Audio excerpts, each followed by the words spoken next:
Hey, this is Rick Smith. How are you doing? Today I'm going to talk about when I'm giving my patients a sleep apnea appliance. So it's an appliance that, when it's in their mouth, causes the jaw to go forward and opens up the airway. So if you've been given one of these by me or another dentist, these are some of the instructions that I usually will go over with the patient. So if you've seen me and you're looking at this, it's just reviewing what I talked about when I gave you the appliance. So the appliance, most of the appliances that work for patients are custom made, and the other thing is that they have adjustability. So I like appliances that have a lot of movement that allow the jaw to open and close and to move in different positions. And so this is just a particular type of appliance called the Somnident, and again fits in the top and the bottom.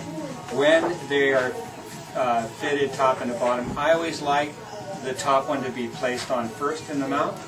So you place the top one in, and then you'll place the bottom one in. And the reason for that, it engages on the side. And so when it engages on the side like this, that keeps the jaw from going any further back.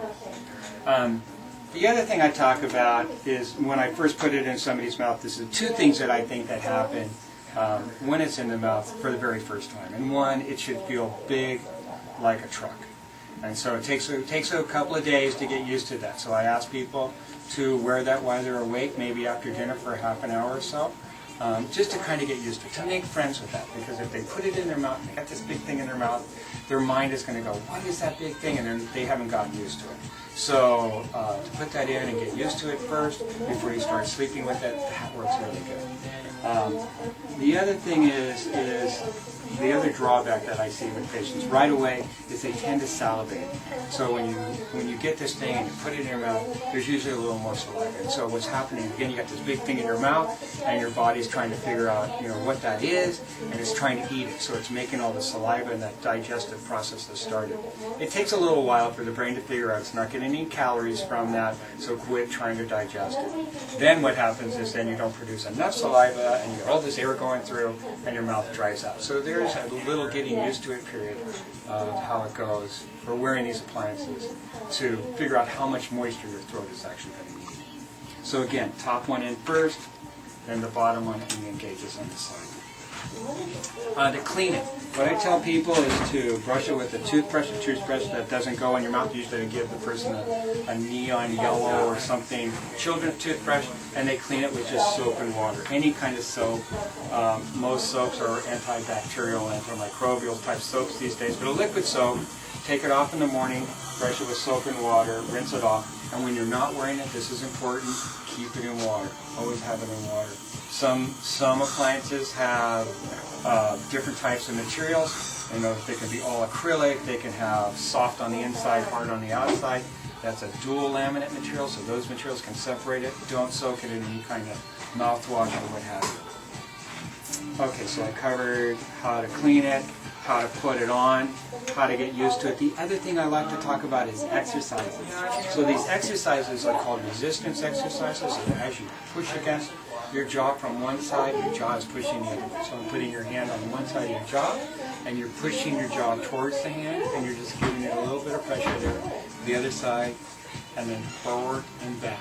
And repeat that about 3 or 4 times. Do it for 3 or 4 seconds here, 3 or 4 seconds here, 3 or 4 seconds here. Do it at night and in the morning.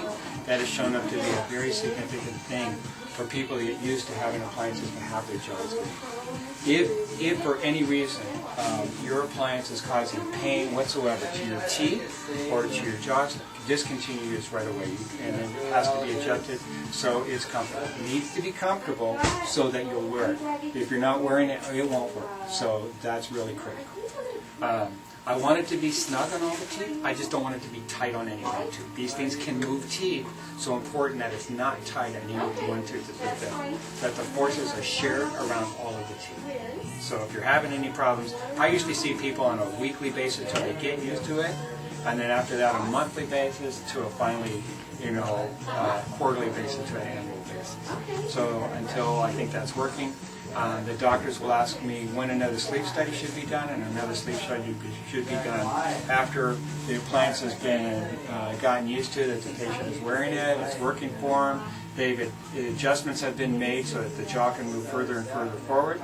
till we get it to a range of what we want, 70-80% of the jaw's maximum movement. Our jaws can move in side to side and forward and back. And we're taking advantage of that forward and back kind of motion. So we want it 70 to 80% of that total motion that our jaw will go forward.